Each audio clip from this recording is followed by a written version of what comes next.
My 6-year-old daughter sat cross-legged on the floor, coloring in her Disney princess book. She was humming to herself, blissfully unaware that her cousins were boarding a plane to Orlando without her. The living room was quiet. Too quiet. I stood at the kitchen counter, hands wrapped around a mug of coffee that had long gone cold. My phone buzzed again. Another photo. This time it was Maddie and Chloe in matching Minnie ears, their arms around Grandma, grinning in front of Cinderella's castle. The caption read, 3 generations of magic. 3, not 4, not 5. Just them. No one had called to tell me. Not even a heads up. I found out when Chloe accidentally tagged me in an Instagram story with sparkly mouse ears and a caption that said, "Best trip ever. Wish everyone could have come." I didn't cry. I didn't scream. I didn't even reply. I just stared at the screen until it blurred and my coffee turned cold in my hands. Then my daughter looked up from the floor with her big, curious eyes and asked, "Mommy, do you think I'll ever meet Elsa for real?" I swallowed hard. "Maybe, baby. Maybe someday." She smiled like that was enough, but it shouldn't have been. When I was growing up, my mom, Elaine, was the glue of our extended family. She organized birthdays, summer road trips, even themed family reunions where everyone wore matching shirts with awkward clip art on them. She used to say things like, "Family is everything," and "there's nothing I wouldn't do for my grandkids." But somewhere along the line, everything started to mean everyone but my daughter. My daughter's name is Lily. She's my only child. Sweet, smart, a little shy. She says, "Thank you," even when you hand her something as small as a sticker. And for some reason, my mother decided she didn't count as a real grandkid. I used to excuse it. She probably forgot to add her to the Christmas pajama list. She didn't mean to only post pictures of the other cousins. She probably just forgot. But how do you forget a 6-year-old who calls you grandma and draws you hearts in crayon? When Lily was born, I wasn't married. I was 23, still in college, still figuring things out. My mom was disappointed, a word she used like a knife wrapped in linen. She held Lily once in the hospital. Once. Then handed her back like she was doing me a favor. "It's not her fault," she said, "but I didn't raise you to end up like this." That was 6 years ago. Since then, she's been at every birthday party for my brother's twins. She's taken Chloe on girls' spa weekends. She bought Maddie a pony, a real one, for Christmas. And for Lily? Last year, she gave her a puzzle missing 3 pieces. Said it must have come that way. The Disney trip wasn't the betrayal. It was just the final stamp. I wasn't angry that Lily wasn't invited. I was angry that she was deliberately left out, again, and that no one thought we'd notice or care. But Lily noticed. She noticed the new frozen suitcase Grandma gave Maddie. She noticed the group video call that mysteriously lost connection before she could say hi. And she noticed when my mother finally texted back and said, "It was just too expensive to bring everyone. Hope you understand." I didn't reply. I just sipped my coffee. But Lily did something else. She walked to the kitchen drawer, pulled out the envelope Travis, my fiancé, had helped her decorate months ago and said, "Mommy said you say that. Here's your surprise." I blinked. She held it in her tiny hands like it was something sacred. The envelope was white, with crooked glitter letters that read, "For Grandma." I had almost forgotten it existed. We made it during a rainy afternoon, back when Lily had asked why Grandma never came to her dance recital. Travis had printed something that day. He wouldn't tell me what. Just said, "It's for when Lily's ready." Apparently she was. I knelt beside her and asked, "Are you sure?" She nodded. "You said people should know when they're not nice." Then she climbed onto the couch, set the envelope gently in my lap, and went back to coloring. And I sat there staring at it, feeling a storm begin to rise. Because whatever was in that envelope wasn't just paper. It was the truth, wrapped in glitter, and 6 years of silence. The next morning, I placed the envelope in my purse. I didn't plan to. I told myself it was just for safekeeping, that Lily might change her mind, that she was 6 and didn't fully understand the weight of what she was doing. But deep down, I knew she understood. Maybe not all the details, not the way adults weaponize silence or wrap rejection in polite words. But kids like Lily, they understand absence. They understand when someone's love skips over them and lands gently on everyone else. And when that happens enough times, even a child starts to build her own kind of truth. That afternoon, my mother sent another photo in the family group chat. It was a picture of the kids eating Mickey-shaped waffles. Everyone looked joyful, sun-drenched, and sticky with syrup. Someone had typed, "We'll bring back souvenirs." Lily looked up at me while I read it. "Can I tell Grandma something at brunch tomorrow?" I hesitated. "You can always talk to Grandma." She shook her head. "Not talk. Just give her the envelope. Then she'll know." There was no resentment in her voice. No bitterness. Just quiet determination. And that scared me more than if she'd screamed. Brunch at my mother's house had been planned for weeks. A little post-Disney debrief where she'd share the magic with those of us who hadn't gone. My brother and his wife would be there, the cousins would bring their souvenirs, and I was expected to smile politely like we always did. Except this time, there would be an envelope. And my daughter, in her sparkly purple dress with tiny silver shoes, would be the one delivering it. That morning, Lily asked if she could curl her hair. She sat perfectly still as I twisted the wand through her soft brown strands. Her eyes were focused on the mirror, but she wasn't admiring the curls. She was thinking. "I hope she likes my surprise," she whispered. "She'll notice you, baby," I said. "I promise." But I didn't know if that was true. We arrived 10 minutes early. My mom's house looked like a page from a Southern Living magazine. Perfect porch swing, oversized wreath, fresh hydrangeas. The smell of cinnamon rolls hit us the moment the door opened. "Look who's here." My mother beamed, her arms outstretched. "Tessa!"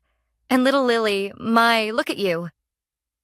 She gave Lily a one-armed hug, already turning away before Lily could say anything. Then she leaned in and whispered, "Try to make her feel included today, okay?" Like Lily was a responsibility. Like I had brought my guilt to brunch in a tutu. I didn't respond. I just followed her in, holding Lily's hand tightly in mine. The table was already set. My brother's kids were seated next to my mom, chattering excitedly about rides and fireworks. In front of each grandchild was a small gift bag.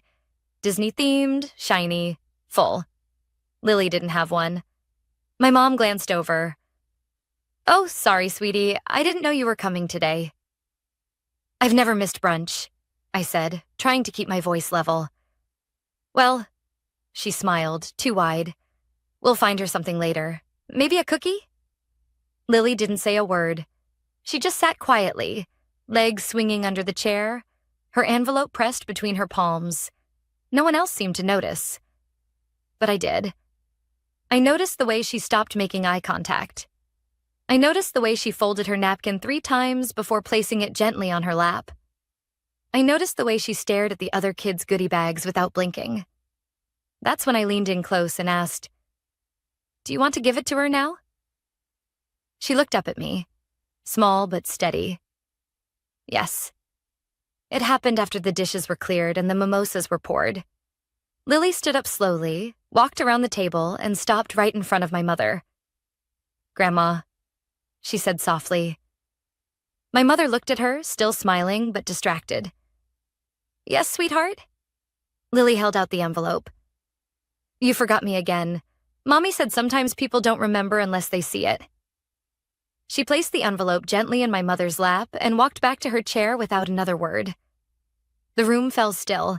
My brother raised an eyebrow. His wife looked confused. "What is it?" my mom asked, laughing awkwardly. No one answered. She peeled open the flap, pulling out the folded paper inside. As she unfolded it, I watched her face shift, slowly, subtly, but unmistakably. Her fingers trembled just slightly as she read the first line, then the second. Then she looked at me. "What is this?" she asked, her voice tighter now. "Why would you—" But I didn't answer, because it wasn't my voice she needed to hear. It was Lily's. And Lily had already said enough. My mother didn't open the envelope right away. She just stared at it like it was something fragile or dangerous. The kind of thing that, once seen, can't be unseen. Lily sat back down beside me, folding her hands neatly in her lap, not saying a word. Her tiny silver shoes barely touched the floor. Across the table, my brother shifted in his seat. "What's that, Mom?" he asked, casually, trying to cut through the silence. "Some kind of letter," she said slowly, her voice a shade too loud. I didn't move. I didn't breathe. I just watched. My mother looked at me again. Not confused now, but defensive. Like she already knew this wasn't a thank you note. She opened the envelope with careful fingers, unfolded the paper, and began to read. It wasn't a long letter, just 2 paragraphs. But I knew exactly what it said, because I helped Lily write it, months ago, back when she asked me why Grandma never came to her birthday parties. Back when she waited by the door for a card that never came. Back when she still made excuses for her. Back when I still did too. We wrote the letter together at the kitchen table. I told her she didn't have to give it to anyone, that it was just a way to say what was in her heart. But she'd kept it. She'd kept it for this moment. And now my mother was reading words written in the soft, looping handwriting of a 6-year-old. "Dear Grandma, I don't know why you don't like me, but I wish you did. Mommy says not everyone is kind, but I still love you. It hurts when you take Maddie and Chloe and not me. I see when you give them things and not me. I know when I'm left out. But Mommy says it's not my fault. I wanted you to know, so maybe you remember next time. Love, Lily." My mother's hand shook as she turned the paper over and saw the second sheet. It was a photo, Lily and me at her last dance recital. She was standing center stage in a blue tutu, beaming. I had captured the moment she curtsied. The one Grandma missed because something came up. On the back of the photo, Lily had written in pink marker, "I was here. You just didn't see me." My mother's face went blank. She folded the letter back up too neatly, like if she creased the corners tight enough she could erase what she'd just read. She cleared her throat. "This is dramatic," she said. "She's just a child." "She's a child who notices," I said quietly. "Children don't understand these things." "She does," I said, "because she lives them." The table was silent. Even the kids had stopped fidgeting. Maddie stared at the empty gift bag in front of Lily. My brother's wife looked at her lap. No one jumped in to defend her. Not this time. My mother blinked fast, like something was caught in her eye. Then she laughed. "I don't need to be guilt-tripped in my own home."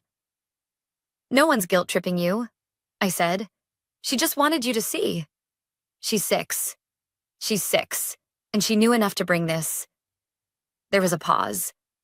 Then Lily, in the calmest, clearest voice I'd ever heard from her, said, "It's okay if you don't want me, Grandma, but I don't want to be invisible anymore." It landed like thunder. My mother's mouth opened, closed. She looked around the table for someone to save her. Some ally, some interruption, something. But no one said anything. Not even my brother. That silence? That was louder than any accusation. Because for the first time, she was forced to see it. All of it. Not the envelope, not the photo, but what she had created.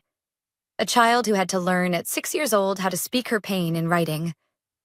We left early. Lily gathered her things without being asked. She tucked the envelope back into her backpack. Careful, like it was made of glass. No one stopped us at the door. No one tried to smooth it over. There were no hugs, no cheerful, "See you next times." Just the sound of our footsteps on hardwood and the echo of a truth no one could unhear. In the car, Lily was quiet. She held the photo in her lap like it was both a shield and a goodbye. "Do you think she read it all?" she asked. I turned around to face her. "I think she heard you." She nodded once, then looked out the window. and for the first time, she looked like a child who wasn't carrying a question anymore.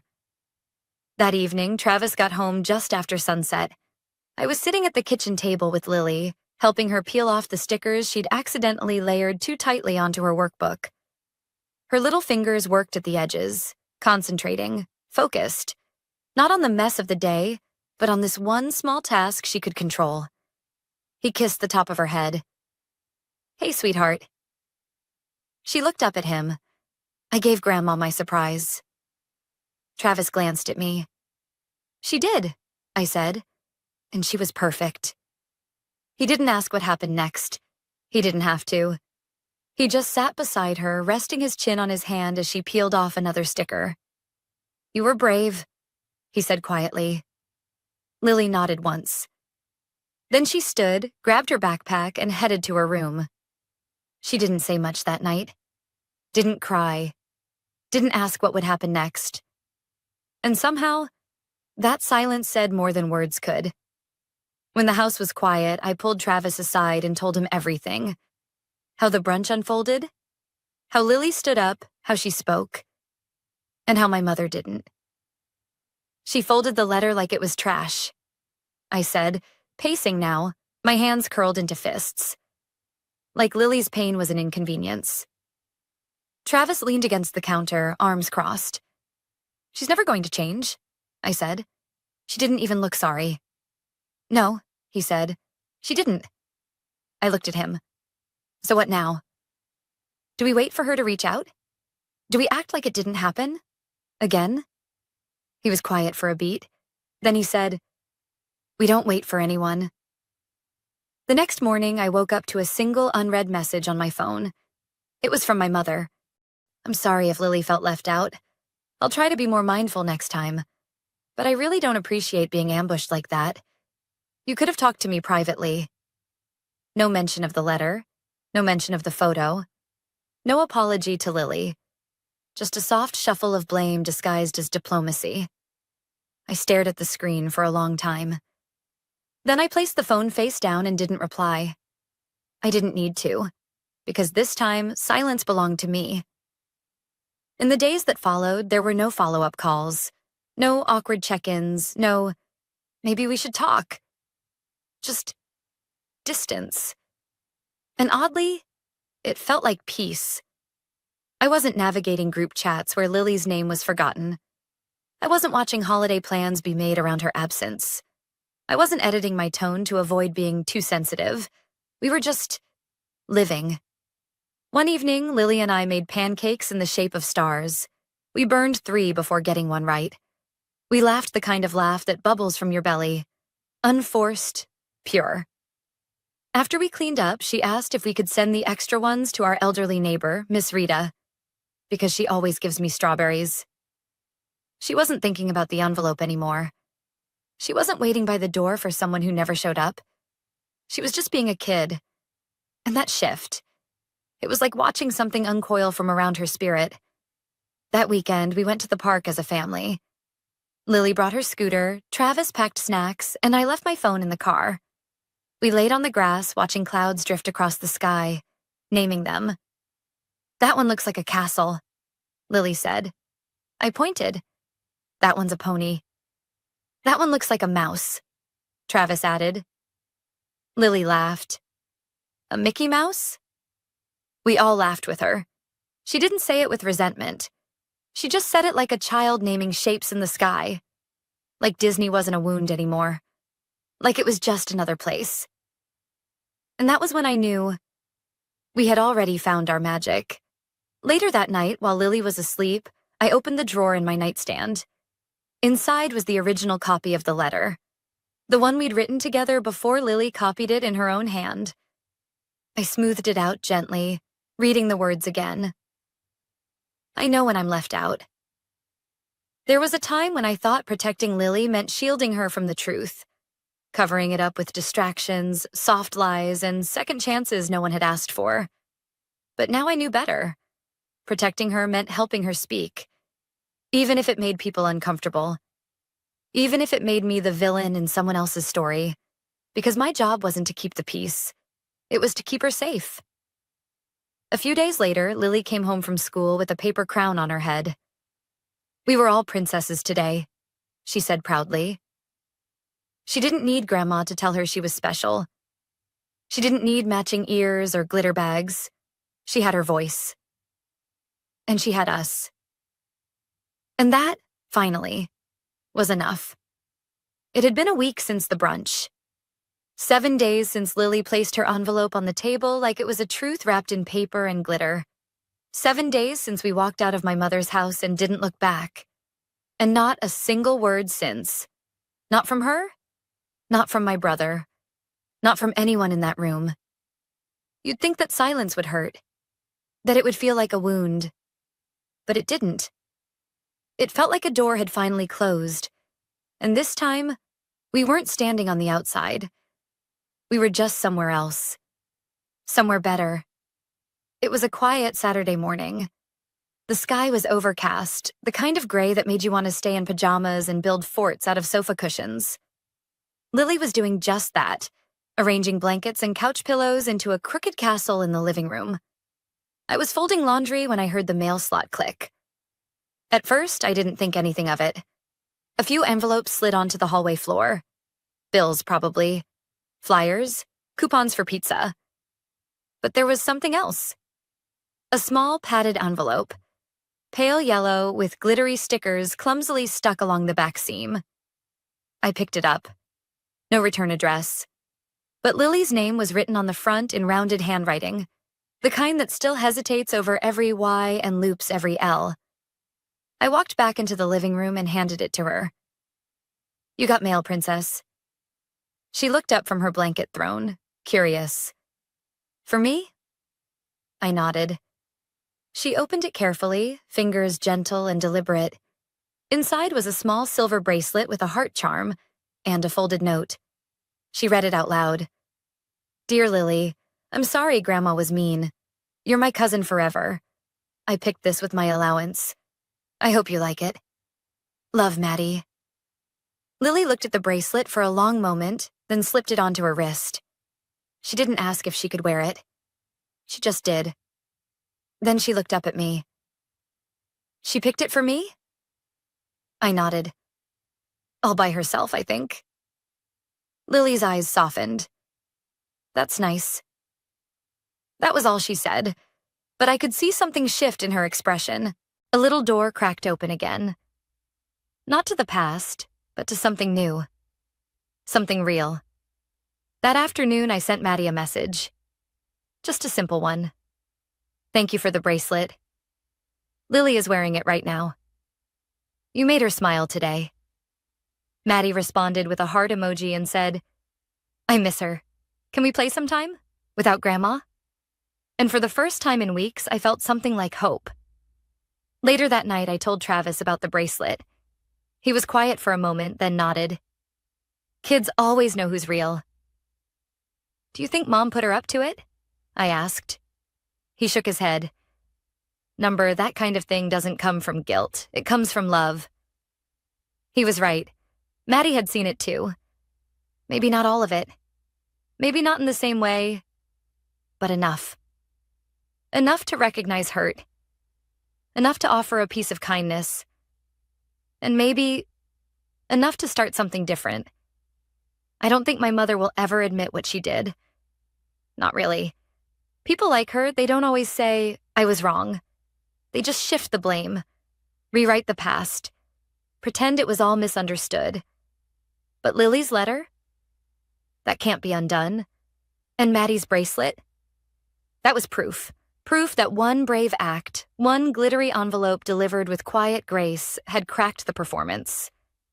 Just enough for the truth to get in. The next morning, Lily was brushing her teeth when I walked past the bathroom. She caught my reflection in the mirror and grinned. "Mommy? Yeah?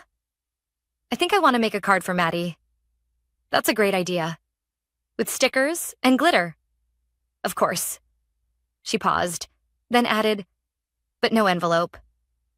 I want to give it to her myself." I smiled. Because Lily wasn't hiding anymore. She was showing up. Not for Grandma. Not for approval, but for the people who chose her back. We didn't go back to my mother's house. Not for Easter, not for summer BBQs, not for birthdays or let's be civil brunches. There were no explosive fights, no dramatic texts, no storming out. Just silence.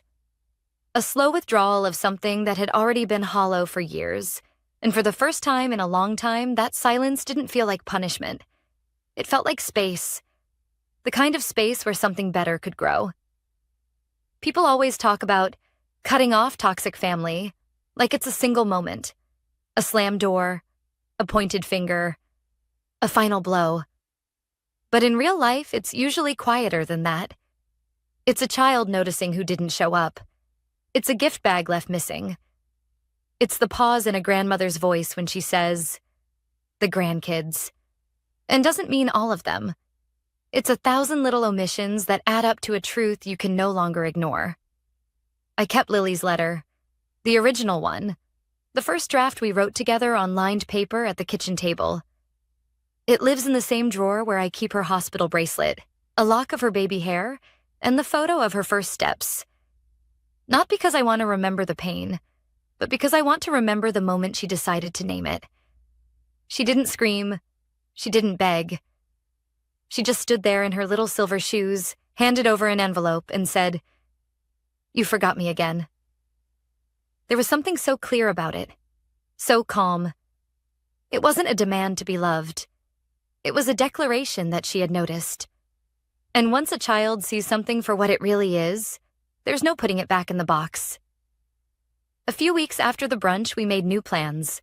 We booked a trip, not to Disney, but to a quiet coastal town where the sand was soft and the lines were short, and Lily could eat 3 scoops of ice cream without anyone telling her to be careful with her dress. We didn't post pictures. We didn't tag anyone. We just lived it. Fully. Together. And on the last night, as the sun dipped below the horizon and the tide rolled in over Lily's tiny sandcastle, she looked up at me and said, "This was the best trip ever. No castles. No princess breakfasts. No big-ticket magic. Just us." Back home, we started making different kinds of memories. Pajamas and pancake Saturdays. Handwritten cards mailed to people who always replied. Movie nights under blanket tents lit by fairy lights. Tiny things. Small joys. But none of it felt small to Lily, because every moment told her, "You're wanted here." That's the kind of magic we had been missing. And we were making it now. Travis told me one night, as we sat watching Lily read herself to sleep, "I think I spent too long hoping your mom would change." I nodded. Me too. I kept thinking, if we just waited long enough or said the right thing or gave her more chances, she'd see her. She never wanted to. He nodded again, slow, then added, "But Lily did." That hit harder than I expected, because he was right. Lily didn't wait for my mother to choose her. She gave her the opportunity. And when it was rejected, she didn't crumble. She just stood up anyway. Some nights I sit at the edge of Lily's bed after she's fallen asleep and think about all the things I almost said at that brunch. All the ways I wanted to scream, to defend her, to shake someone into understanding. But in the end, the loudest truth didn't come from me. It came from a child's voice. Calm, clear, certain. I don't want to be invisible anymore. And she isn't. Not in this house. Not in this family. Not in this life we're building for her. Family isn't just who's on your Christmas card list or who shares your bloodline. Family is who shows up with their whole heart. Who sees your child and doesn't measure them against anything but love. Who reads a letter in a child's handwriting and doesn't look away. I don't know if my mother ever thinks about that brunch. I don't know if she opens the drawer and finds the letter. I don't know if she'll ever understand what she lost. But I do. She lost the chance to love the best part of me. She lost the kind of magic you don't get back once it walks out your door holding the hand of the woman who finally stopped apologizing for asking to be seen. And Lily? She didn't lose anything. She found something. Her voice. Her peace and a bracelet that says, "You're my cousin forever."